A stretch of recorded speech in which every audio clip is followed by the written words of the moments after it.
Good afternoon everyone, especially to you sir. For today's video, I'm going to introduce you all the growth of aquatic fish. Just proceed to introduction. Carnivorous fish, just as fish are extremely diverse, so are the foods that they eat. While some fish classify as carnivores, others are herbivores or omnivores. Some fish need on small organism, algae or detritus,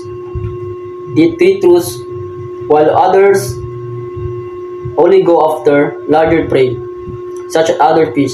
Typically, the foods that fish eat vary based upon its biology, size, and environment. That said, some larger fish, such as whale sharks, only target small foods like plankton. Carnivorous fish eats meat. Omnivorous fish that eat meat and plants like algae. Herbivores fish that eat plants, other coral reefs. Example of carnivores: barracuda, piranha. Herbivores: goldfish, oscars. Omnivores: arowana, corridoras, and catfish. Each group of aquatic animals has its unique features and adapts to a vast range of environment, from freshwater rivers and lakes to the saltwater habitats of the ocean deepest trenches. Distribution and habitat. Fish live most natural aquatic habitats on Earth, including freshwater lakes, streams, and river and salt waters in seas and oceans. An exception is very salty waters such as that in the Dead Sea in the Middle East, in the Great Salt Lake in the United States. May iba't ibang uri ng isda na na-adapt nilang isa sa isang lugar. Iba ang itsura nila sa freshwater, iba din ang itsura nila sa saltwater. Mas makintab ang katawan nila sa saltwater kaysa sa freshwater. Do fish chew their food? Fish would suffocate if they try to chew their food. Chewing would interfere with the passage of water over the gills necessary for obtaining oxygen. Merong isda na ningunguya nila ang kinakain nila tapos lalabas sa gills or asang nila. Meron ding isda na nilunok na nila agad. Carnivorous fish like shark use their sharp teeth to seize and hold prey while swallowing it whole or large in pieces. Bottom dwellers such as rays are equipped with large flat teeth that crush the shellfish. They consume herbivores. Fish grazers often lack jaw teeth but have the tooth-like grinding mills in their throats called pharyngeal teeth.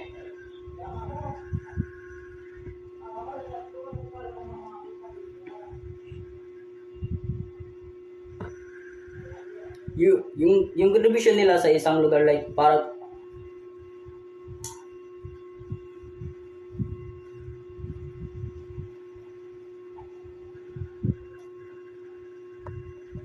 ito yung mga isda na paano sila kumakain, yung contribution nila sa isang lugar like parrotfish. Ang ginagawa nila using spoop, nagbibigay ng buhangin tapos naglilinis siya ng coral reefs.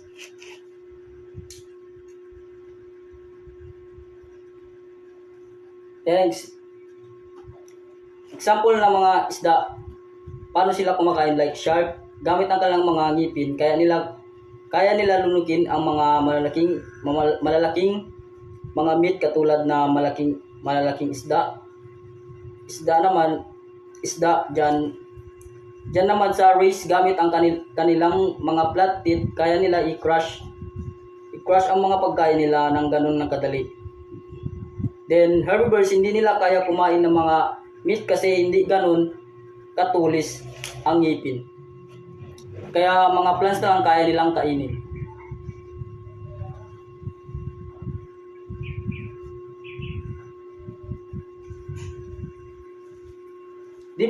Different fish have different diets. Some are carnivores, eating only fish, and others animals such as worms and snails. Carnivores fish include largemouth bass, anglerfish, and archerfish. These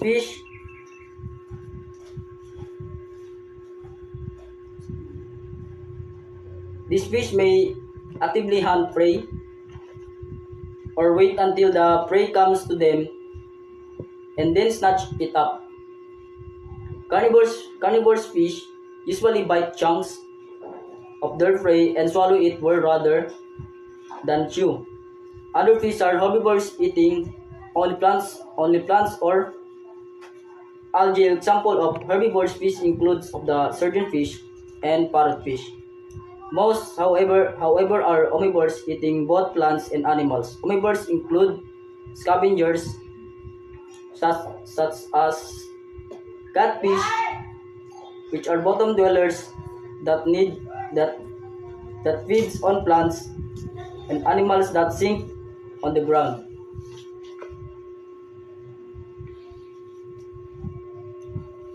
May ibang isda na kinakain nila mga small organisms like mga bacteria, mga isda na yan ay sa mga deep oceanic na hindi na natin makikita sa mga madidilim na karagatan. Most fish eats plankton, tiny organisms, including certain algae, bacteria, protozoans, crustaceans, and mollusks that live in the water. Fish do not eat plankton directly. They eat other fish that eat plankton. See also food chain. Karamihan sa mga isda kinakain nila is plankton, yung mga maliliit na isda na hindi kita na naked eye natin dapat gumagamit ng microscope. Example of 7 foods that fish commonly eat. These foods include zooplankton, jellyfish, algae, crustaceans, mollusks, worms, insects, other fish. Formation of bones and scales.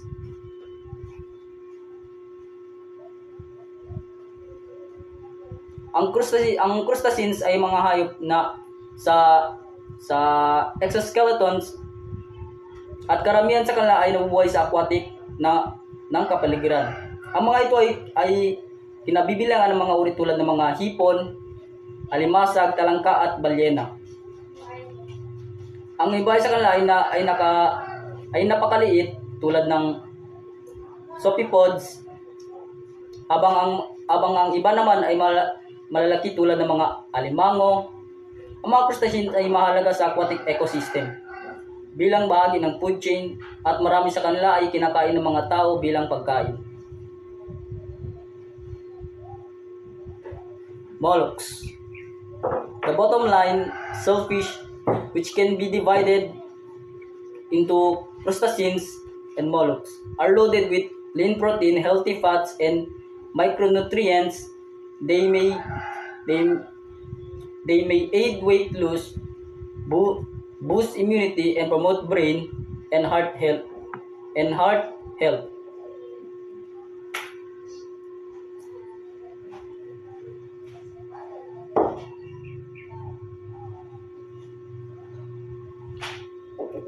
Ang mollusks ay isang grupo ng hayop na malambot na katawan, karaniwang may shell at bilaterally symmetrical. Kinabibilangan nila ang mga uri tulad ng mga suso, taklobo, talaba at mga ulam. Ang ilan sa kanila ay may bilang na teeth o radula na ginagamit para sa pagkain. Ang mga mollusks ay maraming mabuhay sa iba't ibang mga habitat. Kabilang ang dagat, mga ilog, at pati na rin mga lugar sa lupa. Marami sa kanila ay kinakain mga tao at ginagamit sa gastronomiya.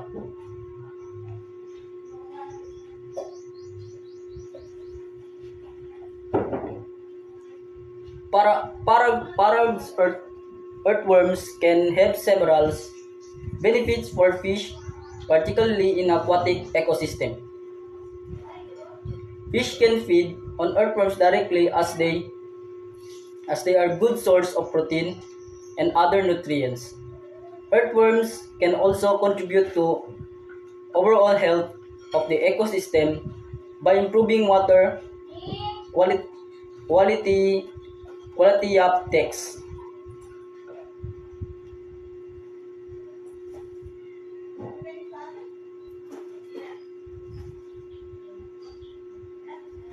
Insects' natural value varies with diet, developmental stage, sex, species, growth, environment, and measurement methods. Values in Onyx 2017. Nevertheless, researchers generally agree that insects are extremely rich in protein, fat, and vitamin. Good morning, sir. Good morning, classmates. This is the report of Group 9. Different kinds of fishes and how they grow. First, Atlantic cod. Atlantic cod or the Gadus morha reach length of 6 feet and weight over 200 pounds. These numbers makes them all tall as a basketball player and as heavy as the professional wrestler. Fish can grow over 2 feet and weight up to 77 pounds. Its body greenish brown with a darker spot and lighter colored lateral line. The Atlantic cod feeds on crustaceans, forage fish, and other invertebrates. Moreover, this cod used to barbel on its chin to find food hidden the seafloor. Example, the crustaceans. Yung mga crustaceans, at example ito yung mga shrimp na maliliit or other fish the smaller than the Atlantic cod. This is why the Atlantic cod has a bigger jaw and a smaller fin. Snapper. Snapper are the group of fish containing over 100 species.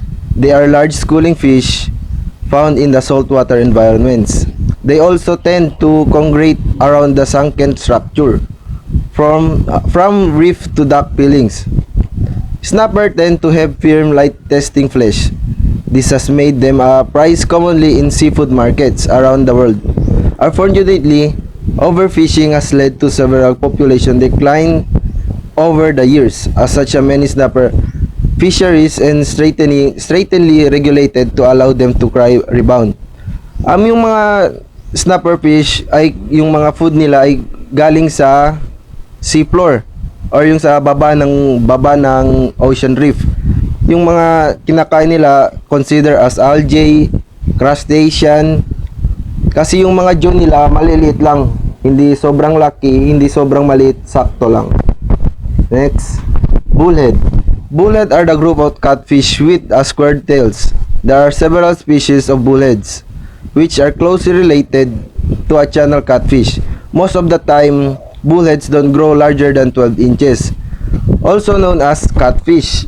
Catfish is considered as carnivorous kasi yung mga kinakain nila is may buhay. Example, frog. Yung mga plants, mga insect. Isa din yun sa nagpapalaki ng muscle growth sa marlin. It's a group of fish that includes around 10 different species. They are the best known of their long sword-like bills. All marlin are open ocean predators. They are elongate bodies and powerful muscles make them some of the fastest fish in the ocean. Yung marlins ay yung fin niya or the sword-like bills. Ibig sabihin yun yung haba ng bunganga or ano ba tawag dun sa yung parang fin niya sa bunganga. Ito yung na tumutulong sa kanya upang pumatay na mga predators, yung mga yung mga maliliit na isda upang makain niya in simple way. Next, Nile tilapia is the easiest and fastest growing type of tilapia. Nile tilapia are the most recommended type of tilapia species to raise in the farms. They grow fast compared to other species and can easily weigh 3 to 4 pounds just a year. Aside from being fast grower, they are resistant to many types of disease and can thrive even in a poor water condition. This usually grow and reach the marketable size within 5 to 7 months.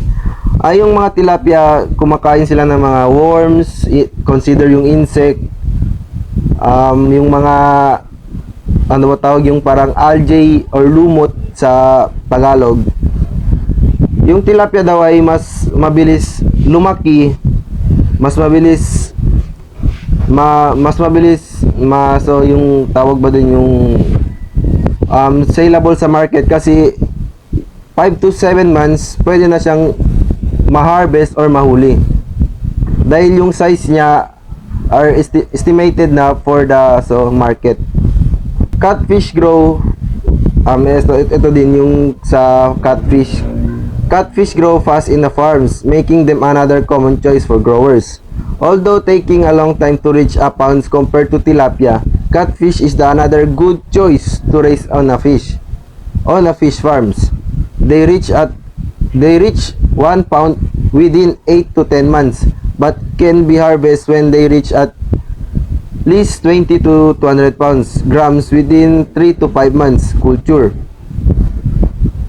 Next, prawn reach marketable size in about 4 to 5 months. Although technically not a fish, in other words, yung prawn parang shrimp to siya. Cultivating prawns in a freshwater fish ponds is one way to upscale your profits. This crustacean commonly found in a tropical and subtropical region. They are very profitable because they reach up to marketable size within 4 to 5 months, but usually mature sometimes up to 6 months. Yung prawn kasi, ito yung example ng tawag natin dito sa lokon. Yung pagkain ng lokon ay consider na algae pa rin kasi if makikita natin sa mga farm or example sa mga farm dito sa Zamboanga, yung mga pinapakain nila ay yung mga lumot or yung mga algae na maliliit. Yun. Next, carps or other term of carps, carpa, are extremely taught fish that develops quickly in just 4 to 6 months. Carp are taught growing fish that can reach their 1 pound weight in only 4 to 6 months. Raising and managing this fish is easy because of the following. Example of fish that has constant food supply, see how the big fish came. Ito yung kanina, yung makikita natin sa video, yung marlin na kasing liit lang ng daliri, ngayon kasing haba na ng 3 tao. Ito yung dahil dito, yung mga kinakain ng marlin are high in vitamins that help them to grow in a fastest way. What do trout eat? Ito yung kanina. Ano yung mga kinakain ng mga isda? First, insect. Insect has different kinds of vitamins that help the fish grow in a fastest way, and it come bigger in size. Worms also has different kinds of vitamins that help the fish to grow. Fish has more vitamins because fish eat the insect and worms and contains the vitamins that by itself. Crustacean, ito yung mga shrimp na kinakain, yung mga maliliit na shrimp or akala natin na algae, but it's crustacean. Makikita natin yung cycle. First, one cell's life. Ito yung mga algae na makikita natin. Tapos yung mga shrimp like, yung parang shrimp na maliliit. Tapos small fish, yung katamtaman na fish, tuna, hanggang sa larger fish or the shark are the sum of those negative effects of fish growth. First one, Rate of fish grow in influenced by the factors of different localities. Individuals of some species grow at different rate. Seasonal effect. Seasonal effect. The different temperatures in a different season affect the growth of fish. In the summer, the fish grow fast, and when in winter, the growth of the fish is low. Why? In summer, makikita natin yung mga isda nagpaparami. Consider na yung mga carnivorous na fish are hunting for the fish, yung mga gustong magparami. Example na dito yung mga tilapia. Yung tilapia dumadami pag summer. Why? Kasi yung mga ibang mga isda nanganganak, tapos yung mga isda na tilapia kinakain yung mga yung mga anak nila. Why in the winter grow slow? Why? Because in the winter nahihirapan yung mga fish ma-adapt yung seasonal dahil sa tag-ulan, tapos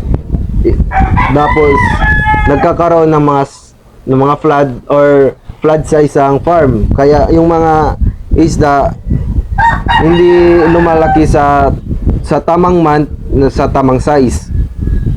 Next, availability of food and oxygen.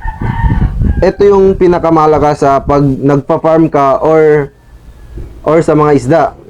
This is the most important factor influencing the growth of fish. In ecologically balanced water body, growth rate in high because of the supply of oxygen and food. Hindi naman lalaki yung isda pag walang food or kulang sa food na need nila para to grow faster. Hindi din makakayanan ng isda or hindi sakto yung oxygen na need ng body nila upang ma-contain yung seasonal effect. Next, age. May consider natin yung isda na hindi na lalaki dahil sa age. Example yung fish na matanda na. Siyempre yung energy of the fish are slowly changing. Why? Because yung isda kasi pag tumatanda nahihirapan din yan, katulad sa tao. Kaya yung mga isda na matatanda, sakto na lang yung laki nila, hindi na sila lalaki dahil yung energy nila kulang na to get some foods or to kill some prey. Para mas malaman nyo yung paano mag-grow yung fish, example sa pangingitlog at sa panganganak. May video presentation kami na pinakita sa last part ng PowerPoint namin upang yung mga sinabi namin maintindihan nyo in a easiest way. Yun.